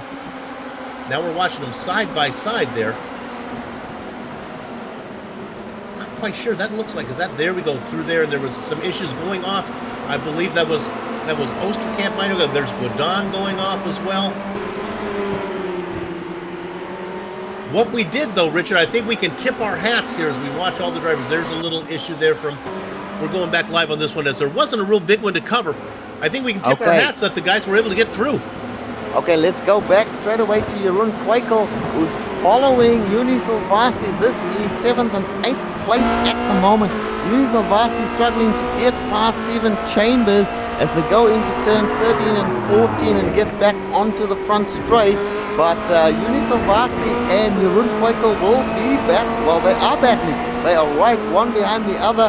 and Yuni Savasi trying to make the move, and there's defense there from Stephen Chambers. You've got Yuni Savasi on the outside as they head down towards turn number 1. Oh, back there weaving like Rumpelstiltskin was Jeroen Kwekel trying to find a way around. What a great defensive run by the Flying V, Stephen Chambers, but he has to give it up, and now he opens the door for the Earthquake, who rumbles through up into 5th position. Yuni Savasi 6th position, Jeroen Kwekel, and Stephen Chambers back to 7th. And here comes Jeroen Kwekel. He's on the outside. Yuni Savasi is on the inside. Yuni makes a little bubble there, goes wide and gives up the position. Jeroen Kwekel takes on another pass and now is moved up into 6th place. Keep an eye on 8th position. This is Ty McLeod. He's a very fast driver, working on Stephen Chambers right now. No, I apologize. That's Emery. McLeod is back in the very back, trying to get around on the inside of Emery. 9th position is McLeod. Dylan Hember, who started on the pole, now being challenged by Jordi Lopez, that blue car back in 11th. Great fighting going on right now, and it all starts at about 5th position with Kwekel. And actually, look at this, Richard. Kwekel has now run up on the back of Yannick Nienhuis. Yes, and I'm just looking at the cars in front of him at the moment. Our leader is Patrick Kessler. Let's not lose sight of that. Robert Plumley is in 2nd place. Lawrence de Rijk is in 3rd place. Yannick Nienhuis in 4th. Then comes Jeroen Kwekel. Jeroen now looking at a position number 4, I think. Yes. Well, he's running 4. At 5th, looking to get 4th right now. The biggest fans of Yannick Nienhuis right now are the drivers ahead of him, De Rijk and Plumley and White. Kessler is saying, hold him off as long as you can. And I think that it is not going to be too long before Jeroen Kwekel, as we see there, Nienhuis going defensive. Kwekel saying, what are you doing? You're going defensive on me. I'm the champion. Here comes Yuni Savasi on the inside. Yuni Savasi says, I'll take it. Thank you very much. You can't, they're coming from all angles on you there. You can't fend them off, Yannick. They're coming from left, they're coming from right. If you're not careful, they're going to go on both sides of you. Look at the 2 leaders side by side. What great racing, though. Tip your hat to Yannick Nienhuis. Great job. He's the younger brother of Gunnar. Good job, Yannick. Absolutely. He's defending like crazy, but now we've got Kwekel having a good look. Savasi behind us. Savasi still hurting from the first race. It was Jeroen that he was involved with, we understand from Jeroen's own admission. So Yuni Savasi, that is, will be thinking, I want to beat Jeroen. That's the one I want to beat. I don't care where I finish up, but I've got to beat Jeroen. As Jeroen now looks at Yannick, he's going to try and pass him. Yannick goes defensive. Yannick has no respect, and so it should be. Look at the good speed off the corner. He's able to hold off Kwekel. He locks him up. I think he opens the door. Nobody's going to hang on fighting, but I think Kwekel's going to get the nose in. Don't chop him off, Yannick. Nienhuis giving him just enough room, and they get together. And that forces Savasi off into the sand. Savasi's able to negotiate it clean. I don't think he picked up any damage. We'll see what Kwekel picked up on his nose. And Nienhuis just really kept squeezing and squeezing and squeezing. Yeah, and finally the balloon burst. Nienhuis, if I were looking at it dispassionately, I would have to say Nienhuis cut across Kwekel there, and he is in trouble, I think. But Savasi, big winner. I thought Savasi was going to hit them both for sure. Looking at P2 now, this is Lawrence Sudden Strike to Rijk. Lawrence called me and said, hey, I need a nickname. How about Sudden Strike? I like Sudden Strike to Rijk, so he's out there running in 2nd position, being challenged by Robert Sugar Plumley. I'm not sure if Robert likes his Sugar nickname, but it works. Right now they're running 2 and 3, but remember, the more these guys battle, that's going to open the door for Yuni Savasi. Savasi got through clean, and in fact, Kwekel now running in 5th position. We'll keep an eye on him. Richard, I also want to point out a driver that's on the move. No surprise, Hugo Prado has worked his way around Emery and Hember, and he's got up there now into, he's working on Stephen Chambers. Maybe we can take a quick look at this. 8th position. Here comes Hugo on the inside. Plumley, let's go first and have a look. This is the battle for the podium position here. They're side by side, Plumley and de Rijk. DeWright gets loose, and that's going to give the position to Sugar Plumley. DeWright going to fall back into 5th, and that's just going to move him a little closer to Silvassi. Battling going all around. Now we're going to look for Tkach, who's had trouble. Oh my goodness, hits the wall really hard. Oh. Was this all by himself? Yeah, it was. He was just ahead of Knut Martinsen. Looks like maybe he caught a little bit of the inside curb, and then that got the inside tires loose, spun the car around, he nosed it in the wall. That's going to be the end of the day for Tkach, who had a good run. Not going to be able to follow up his feature success with the sprint race success. Going to P11 right now, Richard. This is the battle with Hember. Oh, look at this. Yeah, good battle going on here. This is Knut Martinsen. Oh, big bee nest here. That was Chambers off in the sand. That's going to let Knut go ahead and get around him. Knut, who... Oh, and Plumley has had issues as well. Okay, while that's happening, just let me say that Kessler at the moment just doing a great job out in front. We'll see if we can... Plumley had that spin. Oh, McLeod. Yeah, sudden... The right. Oh, you know, No so good. what happened there, DeWright dived in there, and Plumley, you want to call it he closed the door, or DeWright punted him, you make the call. But what happened is Uni Silvassi then got into the collateral damage, and I think Silvassi is going to have to call it a day. Up to 5th position now is Quakel. Lopez challenging him. Who moves up? McLeod, Ty McLeod up into 2nd now. And We're going to ride on board. Oh, we've got going back live. Jordi Lopez. Well, get back onto that. But in 4th place now, Hugo Prado. And Okay. Jeroen Quakel also in there in 5th place. So this is unfortunate for Uni Silvassi once again. Let's all take a deep breath, and we'll run down the top 10 for you with 12 minutes left to go. Patrick Kessler, he's out in front, qualified 4th, has worked his way to the lead. He's got a nice, comfortable lead over Ty McLeod. Started 11th, worked up to 2nd position. Here's a guy having a great run. Started 31st position, running in 3rd. That's Jordi Lopez. I don't know how he did that, but he's running 3rd right now. Attrition played part of it, speed the other. A guy on the move, Hugo Prado, started 33rd position up to 5th. Then 5th position, Jeroen Quakel. He has some damage. Not sure he's just going to be able to hold off Robert Plumley, who also has some damage. Emery in 7th. Hember started on the pole, falling back to 8th position. Knut Martinsen, and rounding out your top 10 is former champion Kerry Nolan. Well, Bill, how on earth do you get from 31st place to 3rd place? Jordi Lopez, take your hat off to Jordi Lopez, guys.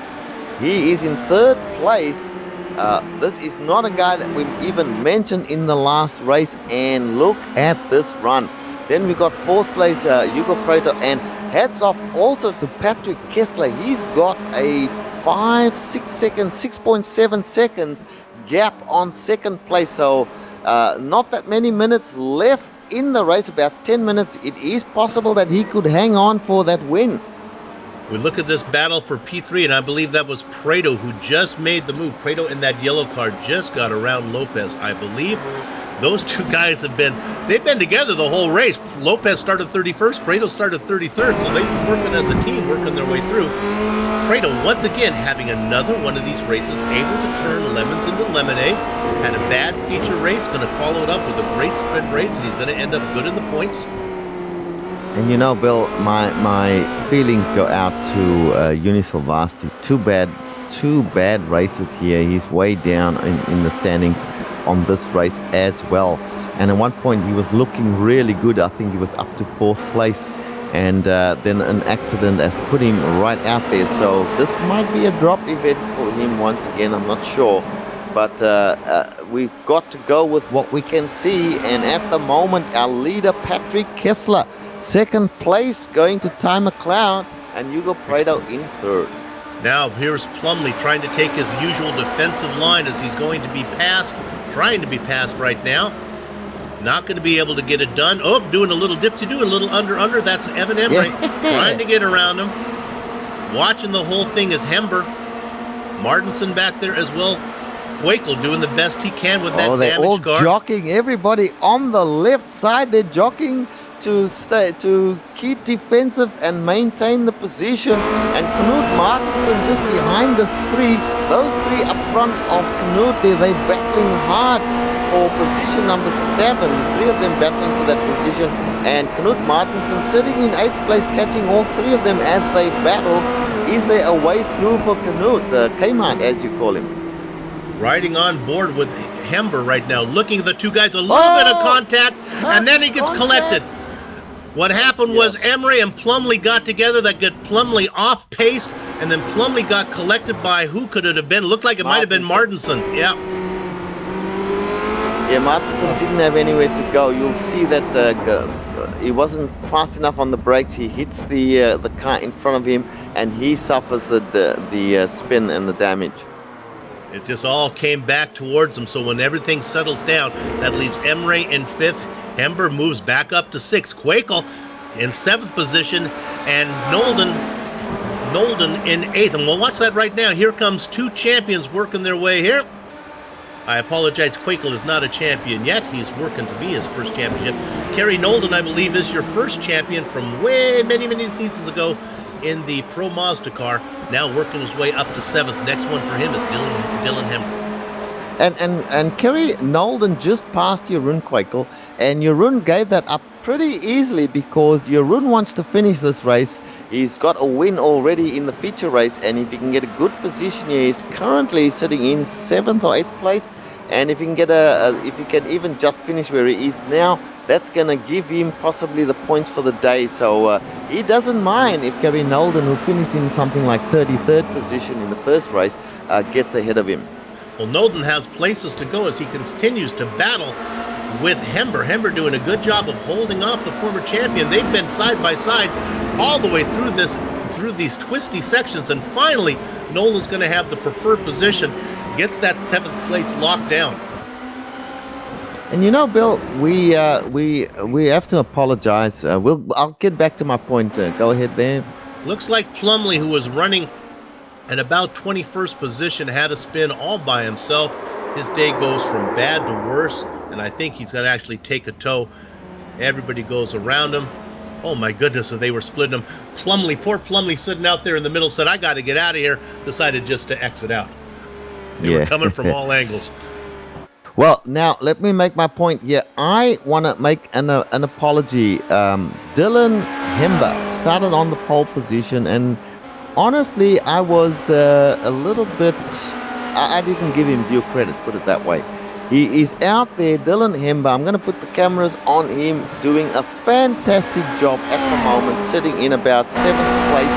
And from pole position, he's done a fantastic job to battle with and stay ahead of some of the bigger names in this series.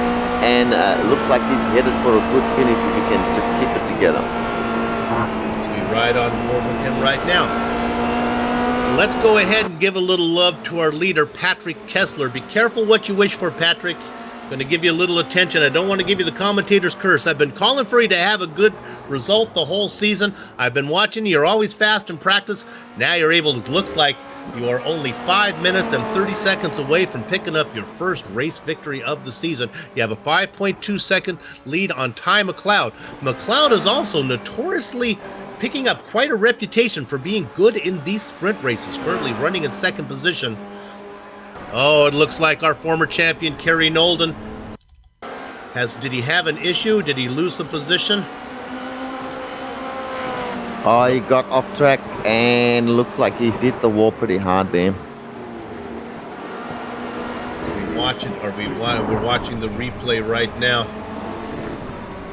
Oh, he touches the curbing there and then goes into a slide and gets out on the grass, can't hold it off the wall. The car is still out there as he's running in 9th position right now, just ahead of Vittorio Saltalamacchia. We see Nolden right there. Let's watch Vittorio having a good run back there, trying to get... Well, he's running in the top 10 right now. Vittorio making a move.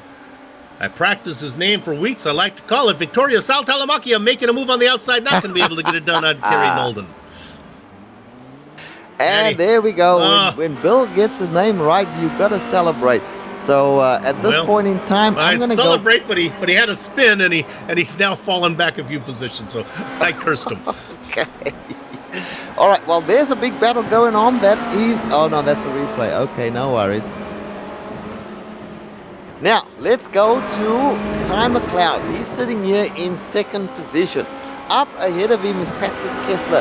He's looking at 4.7 seconds to try and make up in something like how many minutes? I don't think he's looking ahead right now. I think he's looking behind him because here comes Hugo Prado to make a pass on the outside. Okay, and Hugo Prado made the pass momentarily. He's fighting back.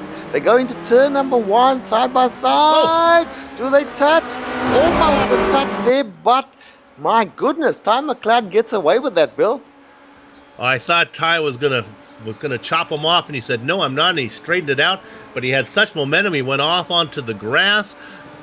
Prado backed out as well. They all catch their breath, and they'll try it one more time with just over 3 minutes to go of racing.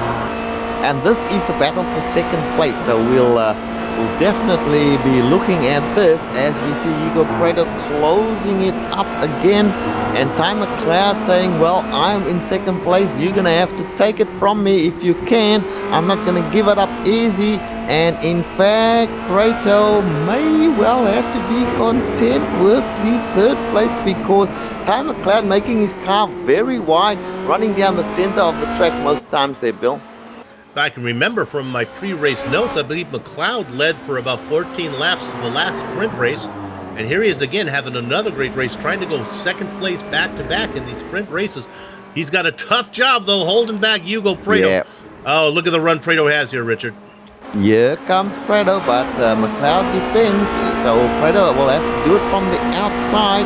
And Hugo Prado is staying close to the wall, maintaining. Oh, Prado! Sorry, that was McLeod staying close to the wall. Prado had visions of going on the inside there for a second, decided there wasn't enough space, had to go to the outside. Now he's really pressuring McLeod. He wants that second place. McLeod will have to fight hard to stay in second place. Hugo Prado side by side with McLeod as they go towards turn number 4. McLeod on the inside. McLeod breaks later and does maintain that position. Prado comes again as they go around 5 and into 6 coming up now. 6 is a very tough right-hand turn, and Prado gets it momentarily, Bill.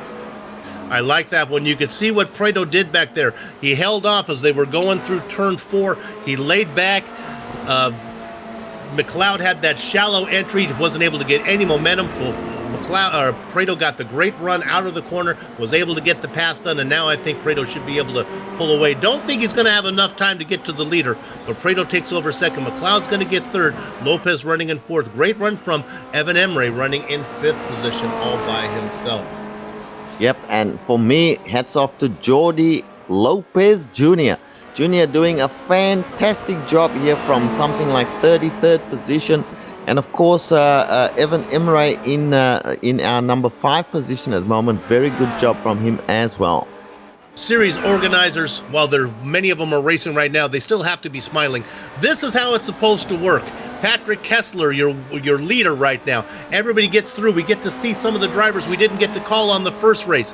Kessler, we didn't get to see. Ty McLeod having a great. Lopez, like you said. Emre. Guys, we didn't get to talk about having a good race here with now only 17 seconds left. I want to make sure we are not going to. This should be the white flag this time around, I would think. It is, yep. Oh, we're on the white flag right now. So here we go, our leader. Maybe we can go ahead and follow our leader as he's working his way back on the back half of the track. Yep, very good. Patrick Kessler, our leader, and Hugo Prado in second place. I'm just going to give a quick shout out to Jeroen Kwekel with a little bit of damage on his car. He is sitting at the moment in, where is he, 7th place. And that's a good finish for him for the day. Yeah, it is. Those points are going to add up there. And now we go back to our leader as he works his way through 13. This is that sharp left-hander. Just a few more corners to go. Only Martians attacking Brazil will keep Patrick Kessler from winning the sprint version of round number 5. in the Apex Online Racing Formula Renault 2.0 Championship. 25 minutes goes by so quickly. And, I am absolutely loving this series. Bill, don't know about you, but certainly this has just shown us how great racing can be. Looking for battles here. Looks like Martinson is in a battle here. Is he going to nip here? Martinson across. Nope, not going to get that one. There was a battle there with Quakel. Looks like Martinson is going to get that done. 8th position. Martinson gets in there on that one. Hey, Vittorio Saltalamacchia, the top 10. Jarno Hertz in 9th place for Saltalamacchia, 10th place for Hertz. All right. What we're going to do right now. Finished. Yeah, Nolden. Yeah, I think everybody has come across the line. Now looking to see if there's any battles still going on. Might be one here for 17th. Nope, they come across. That's going to go to Robinson, I believe, and Valdo gets 18th position. This is the Global Sim Racing Channel. We're going to take a short break, come back, run down the entire standings, do driver interviews and close-up shop. Hey, Richard, we had a good one today. Back in a few.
Welcome back to the Global Sim Racing Channel's coverage of the Apex Online Racing's Formula Renault 2.0 Championship, round number 5 from Interlagos. We just saw the feature race earlier, and we wrapped up the sprint race right now, where your winner was the man who started in 4th, Patrick Kessler, able to pick up the win. A great drive once again. We've seen it before. Here it is one more time in Brazil from Hugo Prado. Started 33rd, finishing in 2nd. Ty McLeod with another great sprint race result gets the final podium spot. Jordi Lopez started in 31st all the way up to 4th. Great run from him. Evan Emre rounds out the top 5.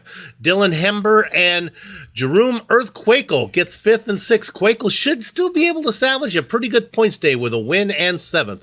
Knut Martinsen, 8th position, got caught up in a little bit of trouble there.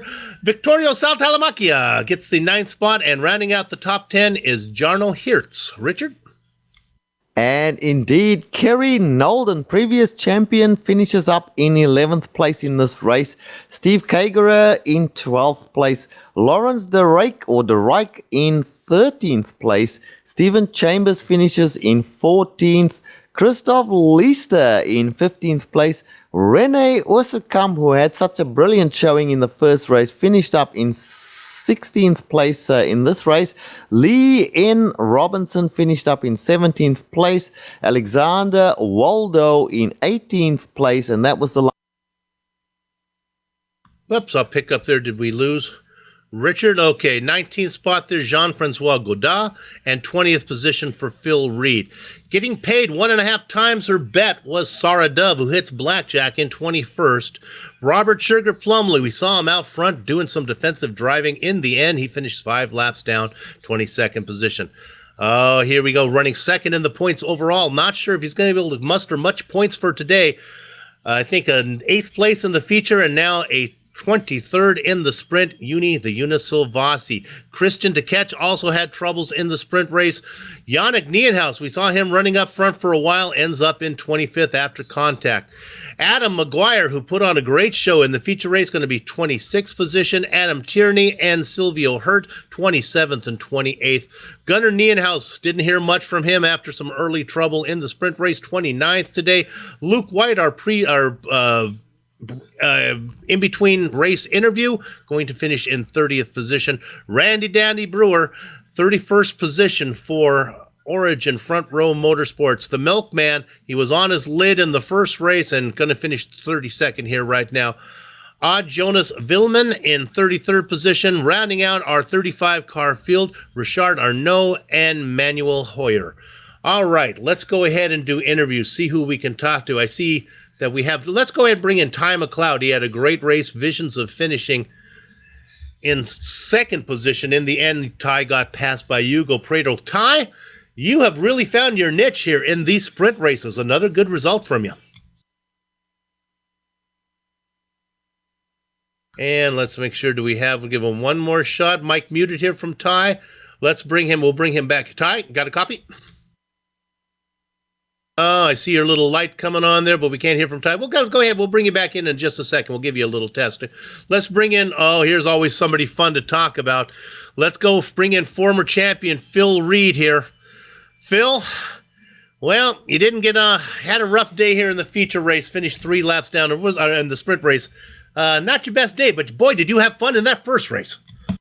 I really did. It was so much fun, and there was so much going on in those first. I was thinking, I need to get into the pits to get out of this traffic, and then got into the pits, and it was all good, and they came out, and then there was more traffic. So it was just all going on. But it was brilliant because it was so much fighting, passing here, passing there. Unfortunately, I did make a little bit of a questionable move on one of the drivers, Dan, for 4th position, but brilliant race. Yeah, it was hard not for something to happen there when you children are having so much fun out there. You talked about pitting early. I think that's what Osterkamp decided to do. He was in that mix as well. He came in early, and for a while it seemed like a wise idea, but then when you guys all made your pit stop, there you guys all were back together again. Yeah, I was actually following right behind him, and I was thinking, I'm going into the pits this lap, and then he goes in. So I dart right to not follow to do the same because I don't want to be caught up behind him. And I think in the end it's turned out to be the good choice because I had a few laps where I was able to run quite cleanly, and then I was able to keep going. Once I got into a battle, I decided, right, I'll come in now, and it just about worked out because when I came out, I had a few people to pass, but as I say, it was a lot of fun going through there, and it seemed to work out pretty good. It was Richard and I. We like to follow through the whole field, but honestly, no matter how hard we tried to go somewhere else, we had to go back to that battle for fifth between you guys and the feature because it just went on the entire race. Congratulations, man. The sprint race didn't go as well for you. No, unfortunately, it's another. It's a very small incident. It's just very, very unlucky. A few tiny things here and there that just catch out people. I think it was Renault just slightly went into the back of. I think it was Adam ahead of him, and then Adam went around. He jammed on the brakes to not hit Knut, and that unfortunately caught me out. And unfortunately, again, my teammate behind. And it's small things like that unfortunately catch people out. But luckily, there wasn't a massive incident this time, which is brilliant news. I think everybody's a winner on that one, and we're glad because we didn't want to see the format go away. So, congratulations. Sorry about the sprint race result, but it was fun watching you in the feature. Thank you very much. Phil Reed putting on a great show for us today. Let's go ahead. Before we go back to Ty McLeod, let's see if we can talk to Hugo Prado. Hugo, this is Soup here. Do you have a copy? Hi. Hello there. Hugo, I actually saved the replay here. I was telling my director when we were off screen, I have to save this so I can see how it's possible to go from 33rd to second position. Nice run. Well, thank you. You have to send me that copy because I forgot to save it when I left the session. Now, a lot of us from attrition, but you had to do a lot of it on the track as well. Yeah, it was hard. I mean, I was a little bit sad for the result of the first race. I really got unlucky on the incident with Patrick there. Well, it was my error in the beginning of the race that put me on that position. But nevertheless, I was still a little bit angry with the result of that. But I was fortunate enough to miss a couple of incidents in the second race, and once I got the pace to meet to go to the front of the race, I was I had a little bit a little bit speed. In terms of top speed, I think I had more than the guys that were fighting for a position with me. So that enabled me to have a few overtakes. And then you were able to get around McLeod there at the very end to pick up that second spot. We have seen you do this all season, though. You seem to dig yourself a hole almost every race, either in the feature or in the sprint race, to dig yourself out of. Well, I'm trying to give a good show for you guys to comment. We look at the point standings and it's like, how can Prado be there? He's done so well. Hey, congratulations on the race today. This is going to help again. We got to get you a partners for your team so you don't have to do it by yourself. Yeah, probably you wanna throw that advertise to someone in order for them to join me. I would like to have someone. Yeah. Yeah, in the States we have stuff like Match.com and stuff where you can find. Maybe we can hook you up on some type of iRacing dating site to find you a partner. I don't think that my wife will approve that. Hugo Prado, second place here today. Richard, good to have you back. Let's see if we can let you talk, Richard, to Ty McLeod. We're going to give him one more shot here to see if his mic is working. Richard, go ahead, see if Ty can talk to you. Okay. Ty McLeod, you got a copy? Hello, can you hear me? There you are. Yes, we certainly have you. Ty, Beautiful. Congratulations in the sprint race here, third place. How do you feel about that? I'm happy with the third. A podium's always nice. It was disappointed Hugo came and ruined my party again. I was going to be getting second, but he's far too fast. Yeah. Well, look, you're making it a career in the series to do well in all the sprint races. And that is because of course, the format that they run here. But you still got to stay ahead of the fast guys. Yeah, that's it. You got to fight them. I mean, like they won't let you keep your position. So if you want to keep it, you got to fight them. But I mean, like I had not too bad pace in the first race. I mean, like, I qualified sixth. A couple of spins cost me, which was a little bit disappointing. But the sprint race, yeah, definitely seems to go a lot better. But I was glad that I didn't spin it and hit a wall this week like I did last week. Yeah, so in this race, the sprint race, we had not a big incident, but a whole bunch of smaller incidents in the first lap, and you managed to stay clear of all of that nonsense. I seen that, yeah. I think I went from 7th or 6th to 2nd in one lap or something. I don't know what happened there, but I'm pretty sure that was the same lap that I overtook Quakel, actually. So I was probably too busy celebrating to notice everyone crashing off. Yes, indeed. Well, look, we won't keep you up. Lots to do, lots of things to still be done today. So, Ty McLeod, congratulations on a good third place finish in the, round number 5 here at Interlagos. And we will be seeing you next week again. Thanks, man. See you next week. All righty. Back to you, Bill. Okay, well, I think first of all, we talked about it in the interviews. Everybody's a winner because we were able to get through this one without a big one. There were some incidents in the first lap of the sprint race, but they were little issues. Took out a driver here and there. Didn't have the large crash that was so traumatic to see. We'd like to thank everybody at the Apex Online Racing League for organizing this series and allowing GSRC to cover it. We sure do enjoy it. Thanks to the companies and equipment that we use on this broadcast that you see on the screen right now. The original music that you've heard today on the broadcast is thanks to Eric Echolm and Casey Lalonde. You know, go to the screen to how to contact them and download some of their digital music. It's some good stuff. The AOR returns next week. No, it's not next week. It's in 2 weeks, January 27th for round 6 from Zolder. Am I not saying the right thing? The director says I am wrong. We're going. All right, it's going to be Sebring on the 20th. Hey, just go. You know what? If you don't know what the commentator is talking about, you want to go to GSRC, the globalsimracingchannel.com, because we have everything you need to know right there. I apologize for having the dates wrong. It's going to be in 2 weeks. It's going to be next week is what it's going to be. It's going to be one more time. Where's it going to be, Director? Do you know where it's going to be? Sebring. Oh, that'll be good. Okay, hopefully it won't be in the dark.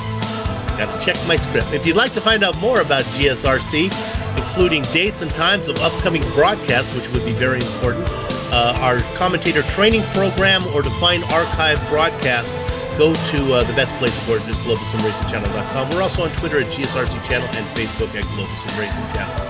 And now, before we close up shop, on behalf of my mic mate, Richard Losper, our director, Amjad Yaman, and our camera artist, Dougie Beard, I'd like to thank all of you for watching. With that said, it's time for us to go have fun storming the castle. So until next time, race clean, race hard, and we'll see you on the track.